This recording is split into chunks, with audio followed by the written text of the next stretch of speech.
नमस्कार सर्वांना, श्री स्वामी समर्थ. आणि तुम्हा सर्वांना गुढीपाडव्याच्या आणि मराठी नवीन वर्षाच्या खूप खूप साऱ्या शुभेच्छा माझ्याकडून आणि माझ्या परिवाराकडून. आता आम्ही कशी गुढी उभारली आहे किंवा आमच्याकडं गुढी उभारण्याची प्रथा, आता सगळ्यांकडं प्रथा तर सारखीच असते, पण नैवेद्य कोणता असतो गुढीला आणि पुरणाचा नैवेद्य का नसतो, मग असतो का नाही ते पाहण्यासाठी व्हिडिओ शेवटपर्यंत पहा.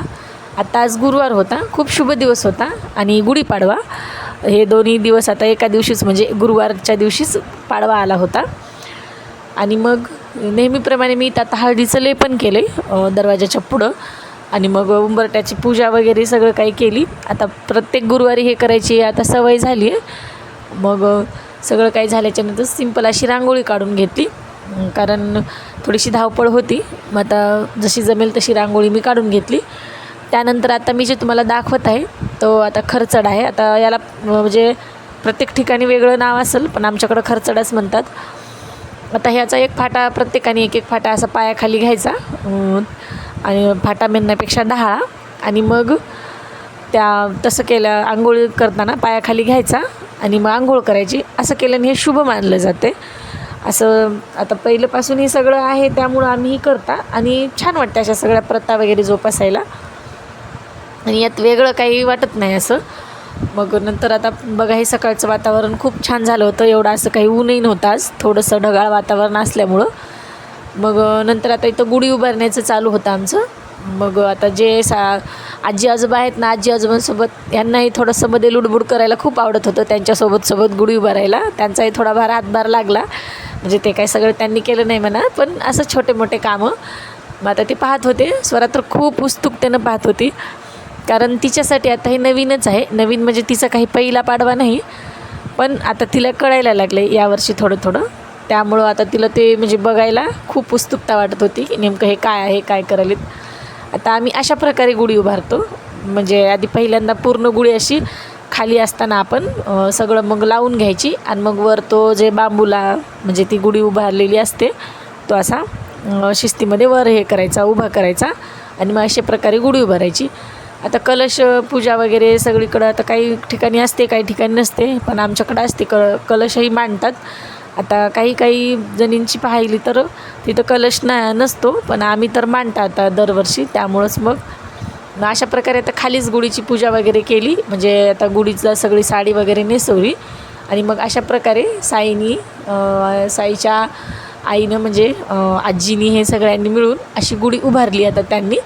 आता मी तर व्हिडिओज करण्याच्या नादात होते, आणि मग पण पूजा वगैरे नंतर केली मग मी. आणि मग अशी समृद्धीची, सुखाची आणि ही अशी गुढी आमची उभारली गेली. नवीन वर्षाची सुरुवात आता खूप छान वाटते असे मराठी सण खरंच जोपासायला. आणि भाग्यच म्हणावं, आपण महाराष्ट्रात जन्माला आलोत म्हणजे. आता दुसरीकडं तसं काही नाही, दुसरीकडं आलोत म्हणजे आपलं दुर्भाग्य असं काही नाही, पण महाराष्ट्रात जेवढे असे विविधतेने सण आहेत किंवा मग जेवढ्या चांगल्या प्रकारे महाराष्ट्रातले लोक करतात, असं आपल्या तर काही बघण्यात नाही. पण मला तर वाटत नाही की असे सगळीकडेच सण असतात किंवा ते सगळेजण असं करत असतात. आता प्रत्येक भागात प्रत्येकाचे सण असतात, त्यांना प्रिय असतात, पण आपल्या महाराष्ट्राची बात काही म्हणजे वेगळीच आहे. असोत. मग आता इथं गुढी उभारली, मग गुढीलाही उभारल्याच्या नंतर अशा प्रकारे स्नान घातलं जाते, म्हणजे जे खरचड आहे आता मी सांगितल्याप्रमाणे आपण जसं पायाखाली घेऊन आंघोळ करतो त्याचप्रमाणे मग गुढीलाही स्नान घालून घेतलं. आणि त्यानंतर मग आता मेन पूजेला सुरुवात झाली होती आमच्या गुढीच्या. मग आता ते सगळेजण पूजा करत होते, आणि खरंच माझ्या साईला अशा कामांची खूप आवड आहे, आणि त्याला असं कंटाळा नाही वाटणार कोणतं देवाचं काम असो. मग हे असं आता पुढं तुम्हाला दिसेलच तो कसं म्हणजे मी सांगितल्याप्रमाणे त्या चौरंगाला सजवत होता. आता चौरंगावरती अशी गुढी उभारून घेतली पहा इथं, आणि मग त्यानंतर कलश वगैरे कलशाची स्थापना केली. आता हे सगळे कामं आमच्या सासूबाईच करतात, म्हणजे सासू आणि सासरे. आता घरात ते मोठे आहेत, त्यामुळं त्यांच्याच हातानं गुढी उभारली जाते.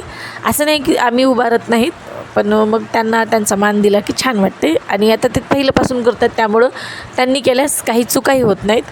म्हणूनच आता आपणही पुन्हा मग या गोष्टी म्हणजे करणारच आहोत, पण आता त्यांचा मान त्यांना द्यायला पाहिजे असं आम्हाला वाटते. आणि ते उभारतात मग गुढी. मग छान प्रकारे गुढी उभारली, आणि इथं सासूबाईंनी मग पूजा वगैरे करून घेतली. तर पहा मी म्हणलं नाही का बा आता साई असा मदत करत होता आईला, आता सगळं काय असे फुलं मी लावतो हे करतो म्हणून.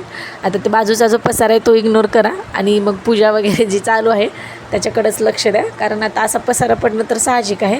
मग एकदा सगळं झाल्याच्या नंतरच मी आवरून घेतलं होतं सगळं.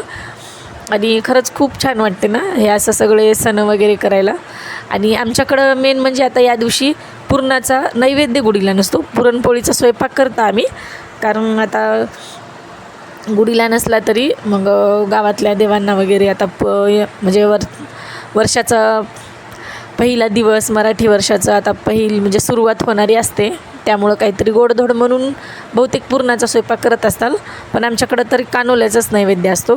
आता इथं किंवा मग माझ्या माहेरी असं म्हणजे ज्या ठिकाणी मी तर ऐकले त्या ठिकाणी आता आपल्या इकडं मराठवाड्यात काही ठिकाणीच असेल पुरणपोळीचा नैवेद्य, पण भरपूर ठिकाणी कानोल्याचाच नैवेद्य केला जातो. म्हणजे जे गुळाचे किंवा साखरेचे मग गुळ खोबर घालून असे हे कानोले केले जातात, तोच नैवेद्य गुढीला असतो.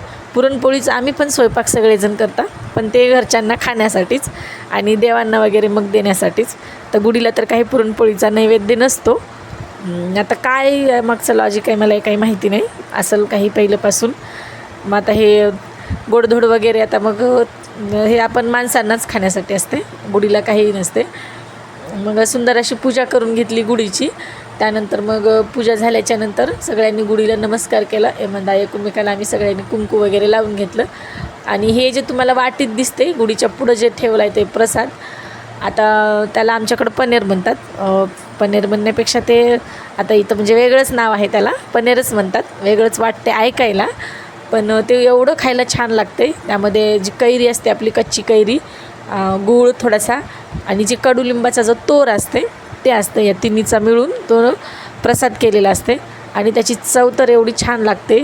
आणि ते कडुलिंबाचा तर कडूपणा कुठं जाते त्या तोराचं काय माहिती, पण आंबट गोड आणि थोडीशी कडवट अशी ही चव या गुढीचा जो प्रसाद आहे त्याची लागते. त्यानंतर मग आजच होता खंडोबा मंदिरातील जो सप्ताह चालू आहे त्याचा शेवटचा दिवस, आणि मग तिथं आम्ही गेलात. मग आता गुढीपाडवा मस्तच झाला यावर्षी उलट, कारण तिथं काल्याचा जे कीर्तन आहे तिथं ते कीर्तन ऐकायला गेला होतं आम्ही. आता 2-2.5 तास त्या कीर्तनात कुठे गेले समजलेच नाही, कारण त्या महाराजांनी खूप छान कीर्तन केलं. असं म्हणजे बोर वाटलंच नाही बिलकुलच. आणि त्यातल्या त्यात स्वराने काही त्रास दिला नाही, कारण ती झोपलीच होती कीर्तन होईपर्यंत त्याच्यामुळं. आणि मस्त झालं मग कीर्तन. आणि पाडव्याच्या दिवशी योगाला असं चांगलं कीर्तन ऐकायला आपल्याला कृष्णाचं वर्णन माहिती जरी असलं तरी ते महाराज लोकांकडून त्यांच्या भाषेत किंवा त्यांच्या विनोदी शैलीत ऐकायला खूप छान वाटलं ते मला तरी. आणि थोडे विनोद होती महाराज, त्यांच्यामुळे त्या कीर्तनाला आणखीच म्हणजे एक त्याला काय म्हणतात छान असं वाटलं ते कीर्तन ऐकायला. तर बघा आता हे किती छान असं म्हणजे नैसर्गिक वातावरण आहे इथं. नैसर्गिक म्हणण्यापेक्षा खूप छान वातावरण आहे. त्या असं बाजूला खंडोबाचं मंदिर आहे आमच्या गावचं. आणि मग त्यानंतर घरी आले मी, आणि घरी आल्याच्या नंतर मग आता सांगितल्याप्रमाणे आता पुरणपोळीचा स्वयंपाक करायचा होता, त्याचीच तयारी चालू होती. आता मी याचा काही लाँग व्हिडिओ घेतला नाही, म्हणजे कसलाच व्हिडिओ घेतला नाही, कारण आता खूप उशीरही झाला होता, कारण मंदिरात 2-2.5 तास लागल्यामुळं. आता मी सांगितल्याप्रमाणे हा असा कानोल्याचा नैवेद्य गुढीला दाखवून घेतला. आणि त्यानंतर मग 5:30-6च्या सुमारास मग ही गुढी जी आहे ती सकाळी उभारलेली ती मग आम्ही उतरून घेतली. आता हे बघा वातावरण खूप छान झालं होतं याही वेळेस, कारण आता हे 5-6 दिवस झाले असं ढगाळच वातावरण आहे. त्यामुळं आता माझ्या साईला असे खरंच कामं करायला खूप आवडते. त्यानं पप्पांना हे खूप मदत केली, असं म्हणजे गुढी काढण्यासाठी उभारण्यापासून ते गुढीची म्हणजे जे सगळं आपण काढतात तोपर्यंत त्यानं सगळ्यांसोबतच होता. आणि त्याला असे कामं करायला खरंच खूप आवडतात, असे छोटे मोठे कामं करायला आवडीने करतात. आता स्वराला आणखी काही समजत नाही, पुढं चालून तीही दादासारखं सगळं काही करेल. आणि अशा प्रकारे आमचा गुढीपाडवा होता. आणि आता जेवणाचा वगैरे मी काही सगळं आता डिटेलमध्ये व्हिडिओ घेतले नाहीत, कारण माझ्याच्यानं घेणं झालं नाही, खूप उशीर झाला होता त्याच्यामुळं. आणि हा तुम्हाला व्हिडिओ जर आवडला असेल तर तुम्ही नक्कीच आपल्या चॅनलला सबस्क्राईब करा. मग आणि उद्या आता आहे म्हणजे दुसऱ्या दिवशी स्वामींचा प्रकट दिन, आणि मी त्या दिवशीचा व्हिडिओ नक्कीच करेल, पूजा वगैरे कशी केली ते. भेटूयात नेक्स्ट व्हिडिओमध्ये. तोपर्यंत श्री स्वामी समर्थ.